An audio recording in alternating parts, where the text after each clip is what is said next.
নমস্কার বন্ধুরা, আমি দেবপ্রসাদ গাইন চলে এলাম প্রত্যেক দিনের মতো।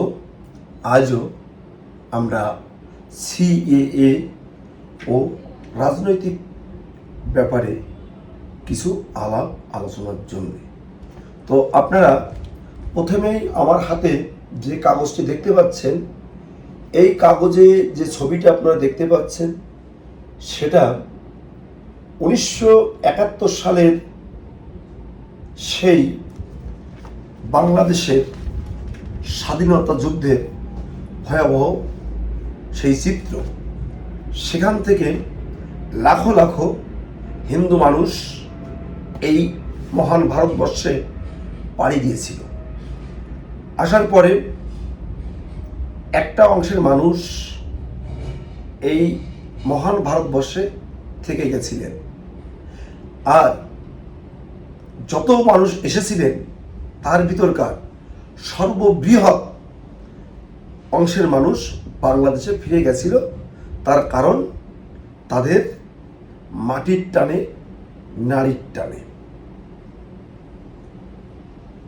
আপনারা অনেকেই ভাবেন বাংলাদেশ থেকে খাওয়ার অভাবে, ঘুমানোর অভাবে, থাকার জায়গার অভাবে বুঝি মানুষ এখানে চলে আসে।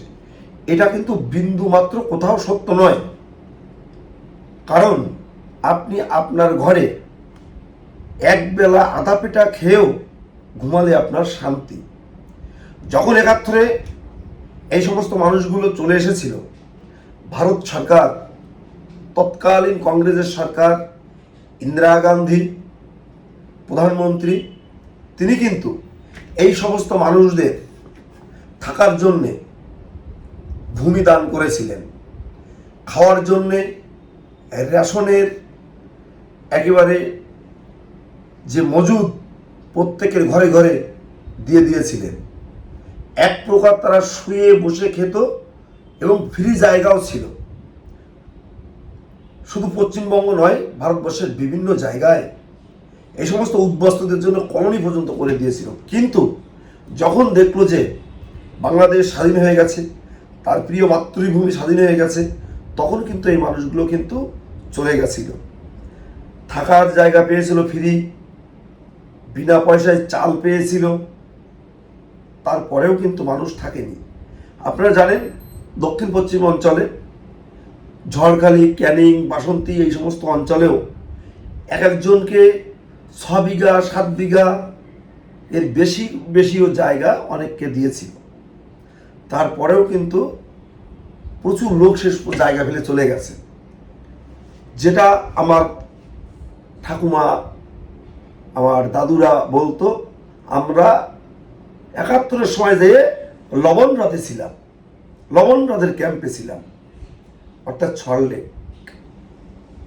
সেরকম জায়গাও কিন্তু ফেলে রেখে আমাদের বাপ ঠাকুর দাদারা চলে গেছিল। অনেকে কর্ণাটকে চলে গেছে, বিভিন্ন জায়গায় গেছে।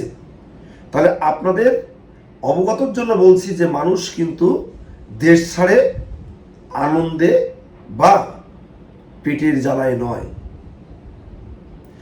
বাংলাদেশের মানুষগুলো স্বাধীনতার পরবর্তীকালে স্লো পয়জানি যেটাকে বলে, সেই রকমভাবে এক ঘর এক ঘর এক ঘর এক ঘর করে মানে অত্যাচার করতে করতে একটু একটু একটু একটু করতে করতে করতে করতে এই মানুষগুলোকে কিন্তু ভারতবর্ষে কনভার্ট করে দিয়েছে। সে বাংলাদেশের যে সরকারই আসুক না কেন, প্রত্যেকটা সরকারের আমলে এই ধরনের ঘটনা কিন্তু ঘটে গেছে, ঘটেছে অরহ, আজও ঘটছে। মানুষগুলো যারা আসছে আজকে এই 26 সালের এই 29 তারিখ, মে মাসের 29 তারিখ, আজকের দিন পর্যন্ত যে বাংলাদেশি হিন্দু ভাইটা চলে আসছে, বৌদ্ধ, খ্রিস্টান, শিখ, জৈন, ফার্সি যদি থেকে থাকে তারাও চলে আসছে। তারা কিন্তু আনন্দে আসছে না, তারা কিন্তু মনের কষ্টে তার বাড়ির, তার ভিটের, তার মাটির শেষ প্রণামটাও করতে পারেনি। পালিয়ে আজকের দিন পর্যন্ত সেই বিএসএফ এর গুলির ভয়, বিডিআর এর গুলির ভয়ে তার ভিতর দিয়েও কিন্তু চলে আসছে যে জীবন যায় যাক, তবুও রিস্ক নিয়ে পার হোক, চলে আসছে। এই সমস্ত মানুষগুলো অসহায় মানুষ, সেই অসহায় মানুষের পাশে ভারত সরকার আজকে দাঁড়িয়েছে। পশ্চিমবঙ্গের মুখ্যমন্ত্রী তিনিও আজকে দাঁড়িয়েছে। তো মুখ্যমন্ত্রীর কাছে আমাদের অনুরোধ, করজোড়ে অনুরোধ, এবং এদেশের সরকারের যে প্রধান আছে, প্রধানমন্ত্রী এবং স্বরাষ্ট্রমন্ত্রী, তাদের কাছে আমাদের অনুরোধ, যে সমস্ত উদ্বাস্তু হিন্দুরা যে কোনোভাবে যদি একবার এই দেশে পা দিতে পারে, তাদেরকে আপনারা ক্ষমা সুন্দর দৃষ্টি দিয়ে দেখে তাদেরকে অন্তত একটু থাকার ব্যবস্থা করে দেবেন।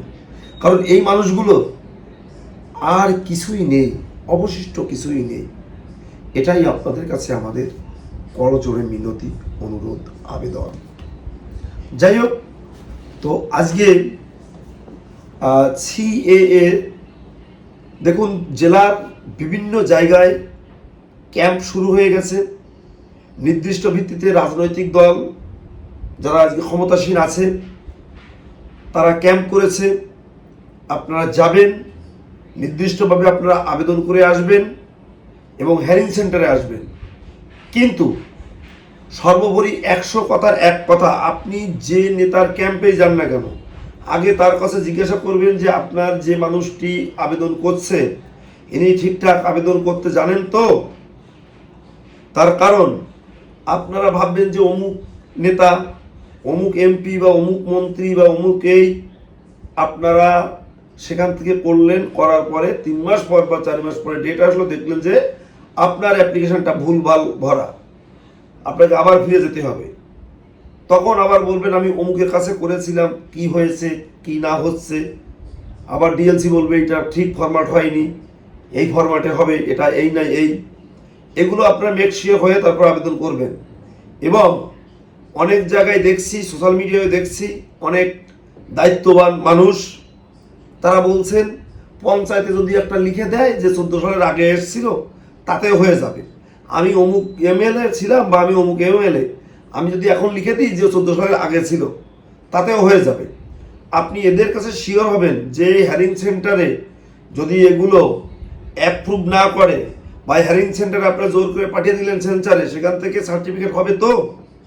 এই প্রশ্নটা করবেন। অনেক জায়গায় আপনাদের বলে দিচ্ছে ও বাংলাদেশের ডকুমেন্টস না হলেও চলবে। তাদের বলবেন হেয়ারিংয়ের দিন আপনারা অবশ্যই যাবেন, আমাকে বাংলাদেশি ডকুমেন্টসের জন্য যদি ফেরত দেয়, আপনি আমার এই হেয়ারিংটা যে কীভাবে প্রুভড হয়, অ্যাপ্রুভ হয়, সেটা আপনারা করে দেবেন। নেতাদের সাথে আপনারা একদম মুখ খোলাভাবে কথা বলবেন, ভয়ের কোনো কারণ নেই। তার কারণ 3 বছর ধরে প্রত্যেকটা দিন, প্রত্যেকটা মুহূর্ত এই সিএএ করার অভিজ্ঞতা আমি বলছি। অনেক জায়গায় অনেক নেতা মন্ত্রীরা বলে দিয়েছিলেন ওই বাংলাদেশের ডকুমেন্টস লাগবে না, ও ওই কাগজ লাগবে না, ও 14 সালের কাগজ না হলেও হবে, সার্টিফিকেট হবে, ও আবেদন করে দাও তারপর দেখবানি। আবেদন তো করে দিয়েছে। অনেকে বলেছে যে কোর্টের একটা স্টাম্পে তুমি এত সালে আইছো, একটা কোর্টের এগ্রিমেন্ট করে আবেদন করে দাও, সার্টিফিকেট হয়ে যাবে না। এই সমস্ত কিন্তু সবই কিন্তু আষাঢ়ের গল্প। আষাঢ়িয়া গল্প ছাড়া কোনো কিছুই কিন্তু আমরা লক্ষ্য করিনি। কারণ প্রত্যেকটা দিন, প্রত্যেকটা মুহূর্ত, প্রত্যেকটা সময় আমরা যখন ডিএলসিতে যাই, বিভিন্ন ডিএলসিতে, যে খালি বারাসাত ডিএলসিতে তা নয়, নদিয়াতে যাই, হুগলিতে যাই, হাওড়ায় যাই, বড়বাজারে ডিএলসিতে যাই, আমার বক্তব্য হচ্ছে সেখানে কিন্তু কোনো প্রকারে এই কাগজগুলো কিন্তু নিয়ে ভেরিফিকেশন সাকসেসফুল করে না। স্পষ্ট কথা। অনেক জায়গা থেকে ধর্মীয় সার্টিফিকেট দেখবেন তার নিচে সই করার আলিস্যিতে তারা স্টাম্প মেরে দেয় সই, সেটাও কিন্তু ডিএলসি নেয় না, গ্রহণ করে না। আপনি আগডুম বাগডুম ঘরডুম কাগজ দিয়ে কিন্তু আপনি অ্যাপ্লিকেশন করাতে পারবেন। হেয়ারিং সেন্টারে এসে কিন্তু একেবারে মুখ শুকনো করে চলে যেতে হবে আর বলতে হবে যে আমি অমুক জায়গা থেকে করেছিলাম, আজকে আবার ফিরে যেতে হলো, ওরা ভুল করে দিয়েছে, তা আমি করবো কি? তা তখন তুমি করবা কি? এইটা কিন্তু কাজ হবে না। এখন আপনারা খুঁজবেন, এই 3 বছর ধরে আপনার এলাকায় দেখবেন যে অনেক ছেলেরা করে, তারা করতে 5টা 10টা ভুল করতে করতে তারা সঠিক করছে, তাদের কাছে আপনারা চলে যাবেন। কারণ অবশ্যই আপনারা জানেন যে আপনার এলাকায় পুরনো কোন ছেলেটা করছে, সেই সমস্ত ছেলেদের কাছ থেকে আপনারা আবেদন করবেন। নতুন করে আজকে হুট করে একজন দেখবেন যে হ্যারিং সেন্টার খুলে নিয়ে একটু কোট জামা টাই পরে ছবি পোস্ট করছে, এটা কিন্তু দেখে আপনারা যাবেন না, তাহলে কিন্তু আপনারা হ্যারিং সেন্টারে এসে ভুগবেন। হ্যাঁ, আপনার সেই নেতা এসে করতে পারে এমন কিছু, ডিএলসির অফিসারদের একটু হুমকি ধামকি দিয়ে যেতে পারে, তাতেও কিন্তু অষ্টনম্বা হবে। কারণ তোমার কাগজ যদি সঠিক কাগজ এখানে না দাও হবে না। ওই নেতাদের বলবেন যে বাংলাদেশি ডকুমেন্টস এবং কার্ড অফ ডেট 2014 সালের 31 ডিসেম্বর নয়, 24 সালের 31 ডিসেম্বরটা করে দিন। দেখবেন তখন বলবে আলোচনা চলছে, কথা চলছে, অমুক চলছে, কথা বলেছি।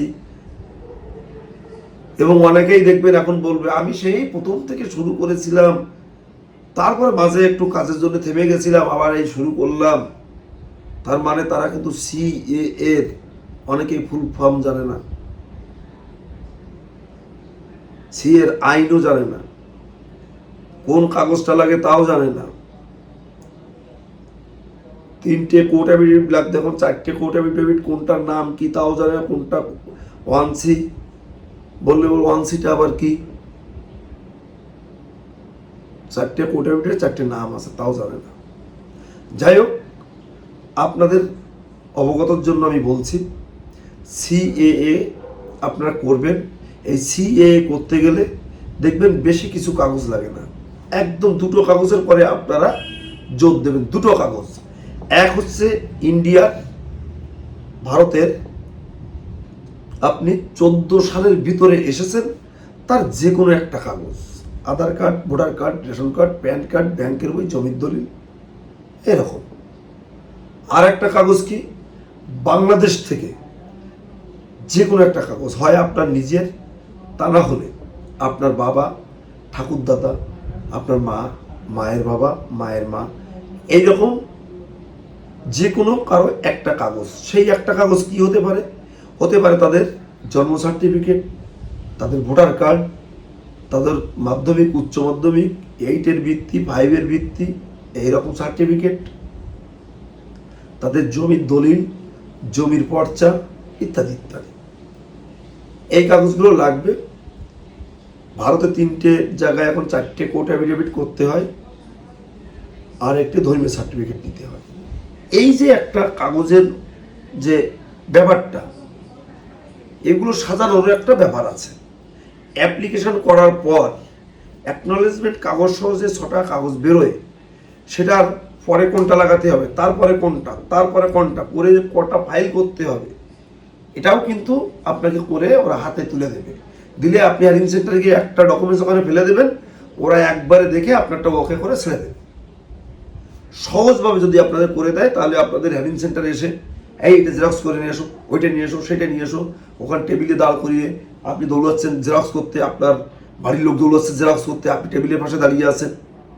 একেবারে অপরিপক্ক যে মানুষটি আপনাকে অ্যাপ্লিকেশন করে দিচ্ছে, তাদের খপ্পরে পড়লে আপনি কিন্তু হ্যারিং সেন্টারে এসে আপনার কিন্তু নাবিশ্বাস উঠে যাবে। কারণ কাগজ সাজাতেও জানে না, আমরা দেখি এগুলো, আমরা লক্ষ্য করি। তাই বলবো, আপনারা বিগত তৃণমূল সরকারের আমলে যখন সিএএ অ্যাক্ট অর্থাৎ সিটিজেনশিপ অ্যামেন্ডমেন্ট অ্যাক্ট যখন লাগু হয়েছিল, আপনারা এই পশ্চিমবঙ্গের মমতা ব্যানার্জি সরকারের পরে আপনারা বিশ্বাস করেছিলেন তাদের কথা, করে আপনারা সিএতে আবেদন করেননি। না করার ফল কি হয়েছিল? প্রচুর লোকের ভোটার তালিকা থেকে নাম বাদ গেল। সিএ সার্টিফিকেট থাকলে অন্তত তারা আশার আলো দেখত। এখন আপনারা দেখছেন অন্নপূর্ণা যোজনা, লক্ষ্মীর ভান্ডার, সেখানেও যদি আপনি কি সিএএতে আবেদন করেছেন, আরেকটা কলমে আছে আপনি কি সিএ সার্টিফিকেট পেয়েছেন। যদি আপনি আবেদন করে থাকেন, সার্টিফিকেট না পেয়ে থাকেন, তাহলে এমআইএস নাম্বারটা লেখার জায়গা আছে, আর সার্টিফিকেট পেয়ে থাকলে সার্টিফিকেটের নাম্বারটা দেওয়ার জায়গা আছে। তাহলে এই কাজগুলো আপনাদের এই সার্টিফিকেট দিয়ে হতো। আপনি যখন পাসপোর্ট করতে যেতেন, তখন আপনার পাসপোর্টের সেই ইটা দেওয়ার একটা জায়গা ছিল, অলরেডি পোর্টালে এসে গেছে। তাহলে আপনাদের আর এই চিন্তাটাই থাকতো না। এখন আপনারা যখন বুঝতেই পাচ্ছেন যে যখন আধার কার্ড এসেছিল তখন এই মাননীয় মুখ্যমন্ত্রী, মাননীয় মুখ্যমন্ত্রী মমতা ব্যানার্জি বলেছিল আধার কার্ড, আরো একটা ভাষা তিনি বলেছিল এ কোন কাজে লাগবে, ও আমরা করবো না। কিন্তু দেখবেন হিসাব করে তার আধার কার্ডের নাম্বারটি কত, সে মনে হয় সবার আগে করে বসেছিল। মানে বিরোধিতা করতে হবে তাই করলাম। তারপরে আমাদের মতো মানুষ বৃষ্টিতে ভিজে, কাকের মতো, বকের মতো গরমে দাঁড়িয়ে, ঘামে ভিজে আমরা কিন্তু আধার কার্ডগুলো করলাম এবং করতে হয়েছিল। বললো এসআইআর করতে দেব না, আমার লাশের উপর দিয়ে করতে হবে। মাননীয়া তখন কিন্তু আটকাতে পারলেন না, বললো আমি এই সিএ সি এটা পশ্চিমবাংলায় চলবে না। কিন্তু পশ্চিমবঙ্গে সেই সিএ চলল, উনি কিন্তু অচল হয়ে গেল। বলেছিলেন এনআরসি করতে দেব না, বকলমে এনআরসি ভারতবর্ষে চালু হয়ে গেল কি গেল না আপনারা নিজেরাই বিশ্লেষণ করবেন। আর এই ডাঙাপথ মানে স্থল যে বন্দরগুলো আছে বা যে সমস্ত কাঁটাতারের বেড়াগুলো আছে, ফাঁকা জায়গা আছে এখনো, সেই দিকে একটু নজর রাখবেন যে প্রত্যেক দিন কত মানুষ দেশ ছাড়ছে। তাহলে এনআরসি হলো কি হলো না, এনআরসির প্রভাব অলরেডি পশ্চিমবঙ্গে পড়তে শুরু হয়েছে কিনা, সেই বিচার ভার আপনাদের উপরেই রইল। তবে সর্বোপরি আমরা উদ্বাস্তু মানুষের স্বার্থে আমার পূর্ববঙ্গ, আমাদের পার্শ্ববর্তী পাকিস্তান এবং আফগানিস্তান থেকে হিন্দু, বৌদ্ধ, খ্রিস্টান, শিখ, জৈন, ফার্সি, এই যে 6 সম্প্রদায়ের মানুষ প্রতিনিয়ত আসছে, আসা বন্ধ নেই। তো সরকারের কাছে আমরা প্রত্যেক দিন প্রত্যেকটা মুহূর্ত করজোড়ে আবেদন করি, আপনারা অন্তত আমাদের এই মানুষগুলো যেদিন আসে সেদিনই যেন আপনাদের চরণে ঠাঁই পায়। এই মহান ভারতবর্ষ, এই পুণ্যভূমিতে তারা যেন থাকতে পারে। আপনাদের কাছে আমার সমস্ত সনাতনী, উদ্বাস্তু, আমার মতুয়া সম্প্রদায়ের মানুষ, এদের জন্য রইল অনুরোধ, আপনারা আমাদের এই সমস্ত মানুষগুলোর পাশে থাকবেন এবং এই সমস্ত মানুষগুলোর যেন এখান থেকে আবার ঘাড় ধাক্কা খেয়ে ওই বাঘের গর্তে না পড়তে হয়। আসার সময় অনেক কষ্ট করে আসতে হয়, অনেক প্রতিকূল অবস্থায় চলে আসতে হয় পালিয়ে, আপনারা অবশ্যই জানেন। তাই বলবো আপনারা আমাদের এই উদ্বস্ত মানুষের জন্য একটু দয়াবান হবেন, হয়েছেন, পরবর্তীতে আরও একটু দয়া দেখাবেন, এই আশা আপনাদের কাছে আমরা রাখছি। তো যাই হোক বন্ধুরা, যারা তোমরা প্রত্যেক দিন আমার এই প্রতিবেদন দেখো, শহর, বন্দর, গ্রাম, গঞ্জে, সবাইকে বলবো আমার ভিডিওটি শেয়ার করে ছড়িয়ে দিও, দেশ ও দেশের বাইরের মানুষ যত দেখতে পায় সেই ব্যবস্থাটাও করো। আর যারা নতুন দেখছো তাদেরকে বলবো তোমরা চ্যানেলটিকে সাবস্ক্রাইব করে দিও। তো তোমরা সবাই ভালো থেকো, সুস্থ থেকো, সুন্দর থেকো, এই কামনায় আজকের মতো আমার এই বক্তব্য শেষ করব। আমার বয়োজ্যেষ্ঠদের চরণে আমার